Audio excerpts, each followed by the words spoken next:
50 ఎకరాల మొక్కజొన్న పంట దగ్ధమైంది. మహబూబాబాద్ జిల్లా కొత్తగూడెంలో ఈ ఘటన జరిగింది. విద్యుత్ షార్ట్ సర్క్యూటే ప్రమాదానికి కారణమని అనుమానిస్తున్నారు అందరూ.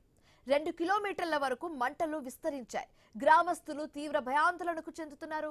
ట్రాక్టర్స్తో నేలను దున్నుతూ మంటలు విస్తరించకుండా రైతులు ప్రయత్నాలు చేస్తున్నారు. 20 బోరు బావులు కాలిపోవడంతో భారీ నష్టం జరిగిందని చెప్తున్నారు. సుమారు 30 లక్షల ఆస్తి నష్టం వాటిల్లిందని రైతులు తెలిపారు.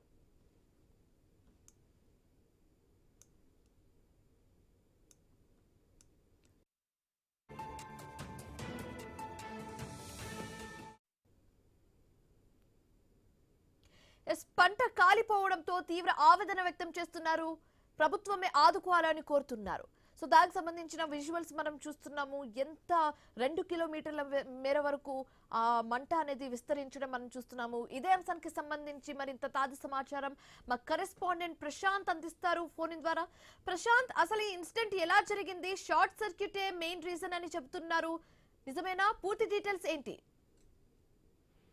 శివాని, మహబూబాబాద్ జిల్లాలో దారుణం జరిగిపోయింది. అటు షార్ట్ సర్క్యూట్ తోటి అయితే సుమారు 50 ఎకరాల మొక్కజొన్న పంట, ఆ నాలుగాల కష్టపడిన పంట కళ్ళ ముందే దగ్ధమైన పరిస్థితి అయితే కనిపిస్తుంది. బయ్యారం మండలం కొత్తగూడెం పరిధిలో ఈ భారీ అగ్ని ప్రమాదం జరిగింది. ఒక్క రాత్రిలోనే సుమారు 50 ఎకరాల మొక్కజొన్న పంట విద్యుత్ షార్ట్ సర్క్యూట్ తోటి దగ్ధమైంది. అయితే ఎండాకాలం రావడం, అందులో గాలివాన వీచడంతో అయితే సుమారుగా 5 నుంచి 10 కిలోమీటర్ల మేర విస్తరించి మంటలు వ్యాపించాయి. అయితే సమాచారం అందుకున్న వెంటనే అటు ట్రాక్టర్లతోటి నేలను దున్నుతూ మంటలను అడ్డుకునే ప్రయత్నం అయితే రైతులు చేశారు. ఘటనా స్థలానికి అగ్నిమాపక సిబ్బంది కూడా చేరుకొని అటు బయ్యారం సిఐ రవీందర్ తో ఫైర్ ఇంజన్లతో మంటలను నియంత్రణ చేసే ప్రయత్నం అయితే సాగారు. అటు అర్ధరాత్రి నుంచి తెల్లవారుజామున వరకు కూడా ఆ మంటలను ఆర్పే ప్రక్రియ అటు అగ్నిమాపక సిబ్బంది, ఇటు రైతులు కలిసి సుమారు 100 మంది రైతులు, అటు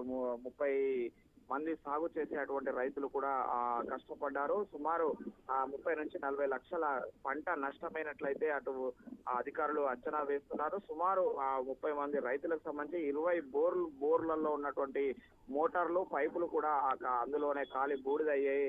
పూర్తిగా పంటతో పాటు బోర్లు కూడా కాలిపోవడంతో అయితే అటు రైతులు కన్నీరు మున్నీరుగా విలపిస్తున్న పరిస్థితి అయితే ఉంది. ఇటు ఈ అగ్ని మాపక సిబ్బంది, అదేవిధంగా ఫైర్ ఇంజన్లు, ఇటు రైతులు అయితే చివరిగానైతే మంటలు ఆర్పే ప్రయత్నం అయితే చేశారు. కానీ పూర్తిగా పంటనైతే 50 ఎకరాలలో దగ్ధమైన పరిస్థితి అయితే కనిపించింది శివాని. అయితే ఇది అర్ధరాత్రి సమయంలో కావడంతో అయితే రైతులు, అటు అధికారులు ఎంత ప్రయత్నం చేసినా తెల్లవారుజాము వరకు కూడా గాలివానతోటైతే బీభత్సం సృష్టించి మంటలన్నీ కూడా అటు సుదూర ప్రాంతాలకు వ్యాపించి ఈ యొక్క భారీ పంట నష్టం అయితే జరిగింది శివారి బయ్యారంలో.